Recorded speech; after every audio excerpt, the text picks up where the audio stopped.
என்னது big pass வீட்ல அதுக்குள்ள எவிக்ஷனா? என்னடா ஆரம்பிச்ச 24 மணி நேரத்திலே ஒருத்தவங்களை எவிக்ட் பண்ணி வெளியவே அனுப்பிச்சிட்டீங்க. எஸ், பிக் பாஸ் சீசன் 8 ஆரம்பிச்ச ஒரே நாள்லயே ஒருத்தவங்களை எவிக்ட் பண்ணி வெளியவே அனுப்பிச்சு விட்டாங்க. எவிக்ட் ஆனது வேற யாரும் இல்ல, இந்த மகாராஜா படத்துல நடிச்சாங்களா சாச்சனா பொண்ணு, அவங்கதான்.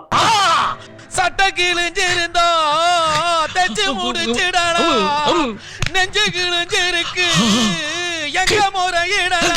டே விஜய் டிவி, இந்த பிக் பாஸ் சீசன் 8 யாருக்காக நான் பாக்குறனோ இல்லையோ அந்த சாச்சனா பொண்ணுக்காக பாக்கலான்ட்டு இருந்தேன். அவங்கள போய் வெளியே அனுப்பிச்சுட்டீங்களேடா. அவ்வளவு வெறி மாப்பிளைக்கு. அதுக்கு பிக் பாஸ் ஒரு காரணம் வேற சொன்னாரு. நீங்க வாய்ப்பை சரியா பயன்படுத்திக்கல, தவற விட்டீங்க அப்படின்ட்டு. எங்கடா வாய்ப்பு கொடுத்தீங்க? இப்ப ஒரு கொஞ்ச நாளுக்கு அப்புறம் ஒரு டாஸ்க், இப்ப வழக்கமா பிக் பாஸ்ல நடக்கிற மாதிரி கொஞ்ச நாளுக்கு அப்புறம் டாஸ்க் கொடுத்து அதுல அவங்க கரெக்டா பெர்ஃபார்ம் பண்ணல அப்படின்னா நீங்க வெளியே அனுப்பிச்ச ஒரு நியாயம் இருக்குது. இந்த மாதிரி வாய்ப்பை தவற விட்டாங்க, இந்த பொண்ணுக்கு டாஸ்கே பண்ண தெரியல அப்படின்றதுல ஒரு நியாயம் இருக்குது. ஏன்டா நான் தெரியாம தான் கேட்கறேன். அதாவது வாய்ப்பை கொடுக்குற மாதிரி கொடுத்துட்டு அந்த வாய்ப்பை பறிச்சுட்டு வாய்ப்பை எடுத்துக்கிட்டு நீங்க வாய்ப்பை தவற விட்டீங்க அப்படின்னு சொல்லிட்டு எவிக்ட் பண்றீங்க அப்படின்னா உங்களை எல்லாம் என்ன சொல்றது? பேட்மேன் ரவீந்தர் சொன்னாரு அந்த பெட்ரூம் ஃபைட் நடக்கிறப்ப, நீ ஏமா இவ்வளவு லோவா இருக்க, சைலண்டா இருக்க, நேத்து நைட்டு நீ எவ்வளவு தைரியமா பேசின, உன்னை ஒரு போல்டான ஆளுன்னு நினைச்சா, நீ இப்படி இருக்கக்கூடாது அப்படி இப்படின்னு மோட்டிவேட் பண்ணாரு. கடைசியில இப்படி எவிக்ட் பண்ணி வெளியே அனுப்பிச்சுட்டீங்களேடா. இந்நேரம் சாச்சனா ஆர்மின்னு சொல்லிட்டு வாட்ஸ்அப்ல குரூப் ஓபன் பண்ணிருப்பானுங்களா, அவனு எல்லாம் நினைப்பானுங்க, ஏன்டா குரூப் ஓபன் பண்ணி ஒரு நாள் தான் ஆச்சு, இன்னும் 100 பேர் கூட சேரல அந்த குரூப்ல, அதுக்குள்ள எவிக்ட் பண்ணி வெளியே அனுப்பிச்சிட்டீங்களேடா அப்படின்னு.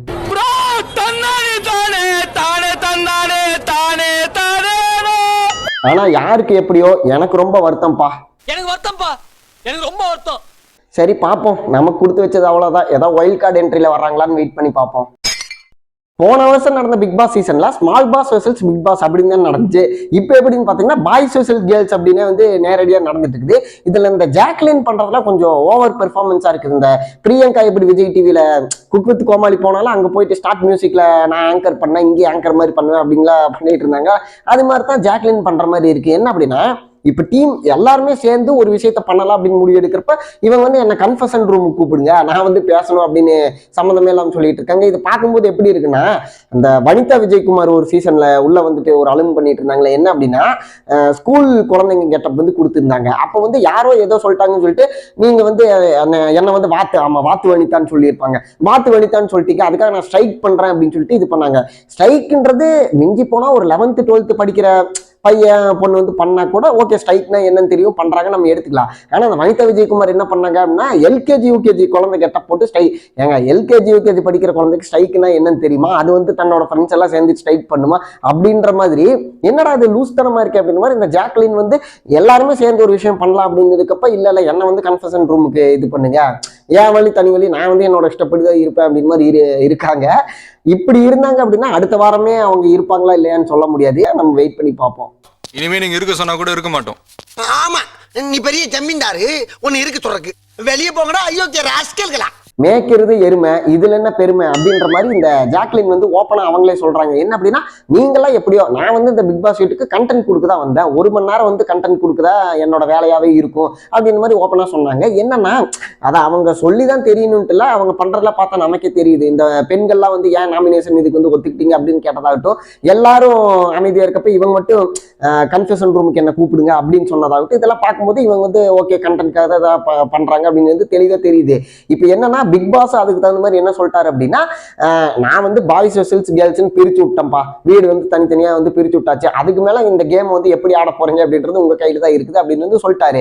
அதுக்கப்புறம் இந்த பாய்ஸ் டீம் என்ன பண்ண, ஆக்சுவலா பாய்ஸ் டீம் கிட்ட கிச்சன் இருக்கு, கிச்சன் சைடு, இவங்களுக்கு கேர்ள்ஸ் டீம் கிட்ட லிவிங் ரூம் இருக்கு. ஓகேங்களா, இப்ப என்னதான் இருந்தாலும் எவ்வளவு பெரிய சண்டை நடந்தாலும் உலகமே அழிஞ்சாலும் எண்ட் ஆஃப் தி டேல சோறுன்றது முக்கியம், எல்லாமே சோத்துக்கு நின்றுதான் ஆகணும். சோ பாய்ஸ் டீம்லாம் பிளான் போடுறாங்க, டே என்னதான் ஆனாலும் எவ்வளவு பெரிய சண்டை நடந்தாலும் கடைசியில சாப்பாட்டுக்கு நம்ம கிட்ட தான் வந்தாகணும், அப்ப நம்ம வச்சு செய்வோம் அப்படின்னு சொல்லிட்டு தீவிரமா பிளான் பண்ணிட்டு இருக்காங்க.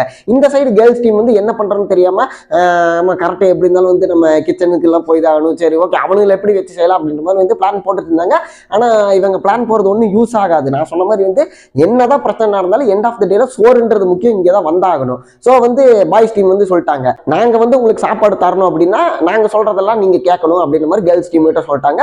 அவங்களுக்கு கொஞ்ச நேரம் பேசிட்டு சரி ஓகே வேற வழி இல்லை, இது பண்ணி தான் ஆகணும், அவனுக்கிட்ட தான் போய் நிக்கணும் அப்படின்னு சொல்லிட்டு அந்த ஒரு ஒரு சமாதான கொடி நீட்டுற மாதிரி ஒரு இதுக்கு வந்துட்டாங்க. அப்போ ஜாக்லின் என்ன பண்றாங்க, அதெல்லாம் முடியாது, என்ன வந்து கன்ஃபெஷன் ரூம் கூப்பிடுங்க அப்படின்னு வந்து சொல்லிட்டு இருந்தாங்க.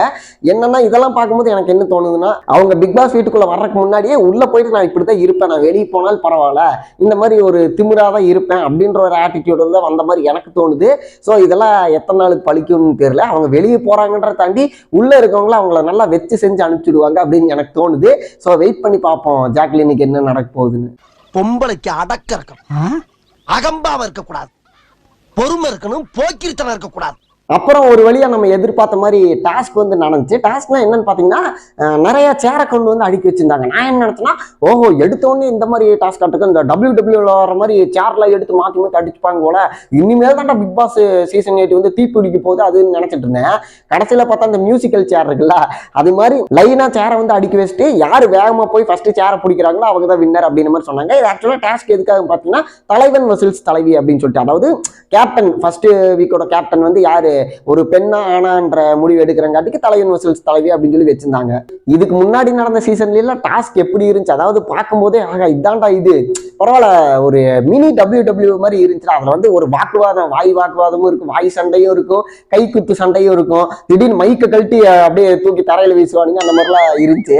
இப்ப இந்த டாஸ்கை பார்த்துட்டு ஓ அப்ப இதுவே அப்படின்னா இதுக்கப்புறம் இந்த நம்ம ஊர்ல பொங்கல் திருவிழா கேட்போம்ல, ரன்னிங் ரேஸ், தவக்கலை போட்டி, அப்புறம் என்னது இந்த மியூசிக்கல் சேர் இப்ப வச்சிட்டாங்கன்னு வச்சுக்கலாம், சாக்கு போட்டி, இந்த மாதிரிலாம் வைப்பாங்கன்னு நினைக்கிறேன். நல்ல வேலை ஏதோ ஒரு கம்பத்தை பெருசா கொண்டு வந்து வழுக்கு மரம் ஏறுகடா எல்லாரும் அப்படின்னு சொல்லி சொல்லல, அந்த மாதிரி தாங்க இருக்குது. என்னன்னா ஒரு டாஸ்க்னா பாக்குற நமக்கும் அது வந்து ஒரு வெறியா இருக்கணும், விளையாடுறவங்களுக்கு ஒரு ஃபயரா இருக்கணும். சும்மா சேர் அடிக்க வச்சுட்டு எவன் போய் பிடிக்கிறானா வந்து இது அப்படின்னு சொல்றதெல்லாம் இது எப்படி யோசிக்கிறாங்க என்னன்னு தெரியல. இது வந்து ஒரு சின்ன குழந்தைத்தனமா இருக்குது. குழந்தைங்களுக்கு ஸ்கூல்ல நீங்க ஜெயிச்சிங்கன்னா உங்களுக்கு ஜாமெட்ரி பாக்ஸ் வந்து ஃப்ரீயா தருவோம் அப்படின்னு சொல்லுவாங்களா, அது மாதிரி டாஸ்கா தான் நான் பாக்குறேன். மேபி போக போக இதை விட ஃபயர் டாஸ்க்லாம் வரலாம். இப்போதைக்கு இதை பார்த்தா தவக்கலை போட்டி மாதிரி தான் இருக்குது. சரி ஓகே. ஆனா வந்து இதுல கடைசியில யார் ஜெயிச்சாங்க அப்படின்னு பாத்தீங்கன்னா, தர்ஷிகா இருக்காங்களா, அவங்க ஜெயிச்சு தலைவி அதாவது கேப்டன் ஆயிட்டாங்க. இந்த டாஸ்க்ல பிக் பாஸ் ஒரு கண்டிஷன் சொல்லியிருந்தாரு. என்ன அப்படின்னா, இப்ப ஃபர்ஸ்ட் அவுட் ஆனவங்க யாரோ ஒருத்தர் வந்து இந்த மாதிரி இவங்க வந்து உங்களுக்கு கேப்டன் ஆகக்கூடாது அப்படின்னு தோணுச்சு அப்படின்னா நீங்க போய் அவங்கள தடுக்கலாம் அப்படின்னாங்க. தடுக்கிறனா எப்படின்னா பிடிச்சி இழுக்கிறது அந்த மாதிரிலாம் இருக்கக்கூடாது, நீங்க போயிட்டு நிக்கலாம், நடக்கலாம், படுக்கலாம், அந்த மாதிரி அவங்கள டிஸ்டர்ப் பண்ற மாதிரி விஷயங்கள் பண்ணணும் அப்படின்னு சொன்னாங்க.